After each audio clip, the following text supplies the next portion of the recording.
प्रिय छात्राओं, स्वस्थ रहो। आज हम कक्षा 8 का नया पाठ पढ़ेंगे।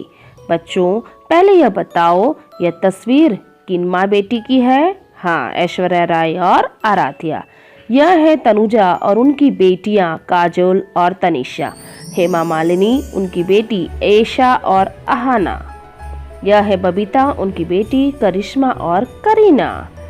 सुषमा स्वराज, इनकी बेटी है बांसुरी। बच्चों, आज मैं आपको माँ बेटी का परिचय इसलिए करा रही हूँ क्योंकि आपका नया पाठ मेरा नया बचपन, ये जो कविता है यह इसी बंधन पर आधारित है। इसमें आए नए शब्द देखिए।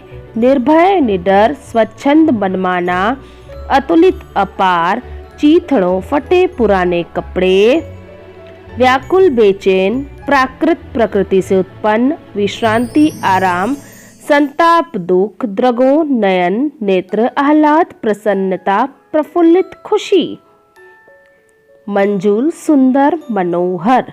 तो ये तो हुए इसमें आए हुए कठिन शब्द। कविता इस तरह से है। बार बार आती है मुझको मधुर याद बचपन तेरी। बचपन की अपने मधुर यादों को ताज़ा करती हैं। कौन? कवित्री।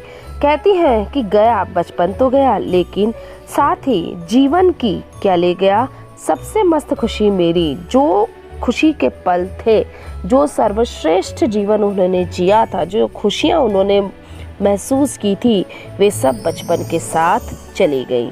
चिंता रहित खेलना खाना। देखो, चिंता रहित, जिसमें किसी तरह का कोई चिंता का भाव नहीं था। वह निश्चिंत होकर बिना चिंता के खेलती थी, खाती थी। निर्भय, बिना किसी डर के स्वच्छंद आज़ादी से इधर उधर घूमती थी। कैसे भूला जा सकता है बचपन का अतुलित आनंद? बचपन को हम कैसे भूल सकते हैं? इस आनंद को हम माप भी नहीं सकते, इस आनंद की हम कोई तुलना भी नहीं कर सकते और इसे हम भूल भी नहीं सकते। बचपन में क्या था? ऊंच नीच का ज्ञान नहीं था। कौन ऊंचा कौन बड़ा, इस तरह से भेदभाव नहीं था। छुआछूत किसने जानी? छुआछूत का भेदभाव जो है, मैंने आपको पहले भी बताया था कि जिस समय यह कविता लिखी गई उस समय यह प्रथा थी कि भाई कुछ जातियों को छूना भी लोग पाप समझते थे। तो उस समय ये लिखी गई कविता है। आजकल के ज़माने में बहुत परिवर्तन आया है, सब मिलजुल कर रहते हैं, सब एक है, लेकिन ये जिस समय की कविता लिखी गई उस समय के भाव को यहाँ कवित्री दर्शा रही है कि बचपन में उन्हें इस सब की कुछ खबर नहीं थी। बनी हुई थी वहाँ झोपड़ी और चिथड़ों में रानी। देखो, झोपड़ी बनी हुई थी, बड़ा ज़्यादा महल भी नहीं था, और चिथड़ों में, चिथड़े होते हैं फटे पुराने कपड़े, और ज़्यादातर आपने सुना होगा कि रानी थी और बड़ा महल था और अच्छे बढ़िया से बढ़िया कपड़े पहनती थी, आभूषणों से वो सजी हुई होती थी। लेकिन यहाँ तो वो जो रानी, वो जो लड़की है, बचपन में जीने वाली लड़की, उसके पास झोपड़ी थी लेकिन वह किसी महल से कम नहीं थी। कपड़े पहनने को फटे पुराने थे, लेकिन जैसे किसी महारानी ने सच समझ कर जो कपड़े पहनते हैं वो अपने आप को वैसा अनुभव करती है। कहती थी बचपन में जो कपड़े उसने पहने वह कपड़े किसी रानी महारानी से कम नहीं थे।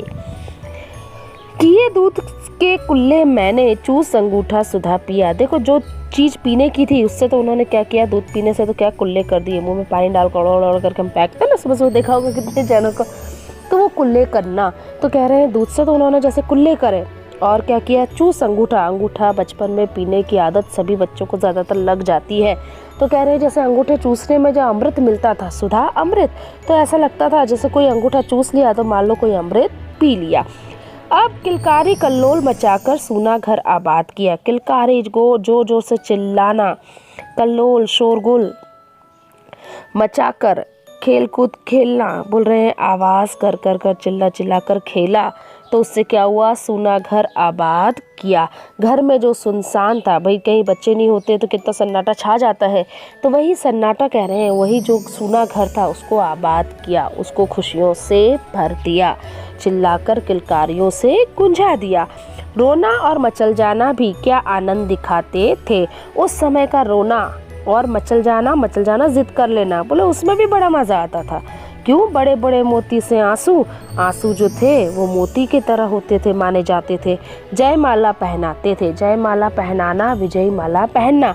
मान लीजिए किसी चीज़ के लिए जिद कर रहे हैं तो रोने लग जाइए, मचलने लग जाइए, तुरंत वो काम आपका हो जाता था। बचपन की बात कर रहे हैं। आज भी छोटा बच्चा यदि कोई रोता है तो हम तुरंत उसे मनाने की कोशिश करते हैं। अच्छा रोए मत, तुझे ये चाहिए, ला मैं ला के दूंगी। और तुरंत वो बच्चा जैसे खुश हो गया कि अच्छा ये वाली गोली चाहिए, ले तो ये खा ले, भैया को दूसरी दे दूंगी या मैं दूसरी और ले आऊँगी। तो वो जो बात है वो यहाँ पर आती है। क्या कह रहे हैं? बड़े बड़े आंसू की जो बूंदें थी वो आंखों से निकलकर, और जैसे जो चीज़ उनको पानी थी, जिस पर विजय प्राप्त करना चाहते थे, जो चाहते थे, वह चीज़ उन्हें मिल जाती है। कवित्री आगे कहती हैं कि आजा बचपन, एक बार फिर आजा और मुझे निर्मल शांति दे दे। व्याकुल मन बेचैन है, व्यथा, बहुत सी मुश्किलें, परेशानी है मिटाने वाली, वह अपनी प्राकृत विश्रांति दे दे। कहती है कुदरती तौर पर जो मन को शांति मिलती थी, वैसा बचपन मुझे वापस तू लौटा दे। बचपन तू वापस आ जा। आज के जो दुख दर्द है वह उससे सहे नहीं जा रहे, तो कहती है कुदरती शांति चाहिए, बचपन तुम वापस आ जाओ। आगे कवित्री कहती है कि वह भोले से मधुर सरलता, वह प्यारा जीवन निष्पाप। देखिए बचपन अगर लौट आएगा तो उसके मन का संताप तो मिट जाएगा, लेकिन जीवन को निष्पाप कहती हैं क्योंकि वह भोला और सरल होता है। अब वह आ गया तो मन के सारे जो कष्ट हैं वह मिट जाएंगे। मैं बचपन को बुला रही थी, बोल उठी बिटिया मेरी, नंदनवन सी फूल उठी यह छोटी सी कुटिया मेरी। देखो कवित्री अपने बचपन को बुला रही थी, वह बचपन के सपनों में खोई हुई थी कि तभी उनकी बेटी जो है वो घर में आती है। और कवित्री ऐसा कहती है कि जैसे मेरे घर में आई, वो कुटिया में आई, तो यह कुटिया जैसे नंदनवन की तरह खिल उठी, फूलों से, खुशबू महक से जो है उसकी जो झोपड़ी, जो कुटिया है वह महकने लगती है उसकी बेटी के आने पर। माँ, ओ माँ कहकर बुला रही थी, मिट्टी खाकर आई थी। माँ माँ कहकर बुला रही है और क्या कर रही है कि वह मिट्टी खाकर आई है। कुछ मुंह में, कुछ लिए हाथ में मुझे खिलाने लाई थी। देखो कुछ तो उसने मुंह में खा रखी थी, कुछ हाथ में लेकर आई थी और माँ को खिलाने के लिए लाई थी, इसलिए बुला रही थी, माँ ओ माँ लो ये मिट्टी खाओ। पुलक रहे थे अंग, पुलक रहा प्रसन्न होना, उसका शरीर जो है वो प्रसन्न था।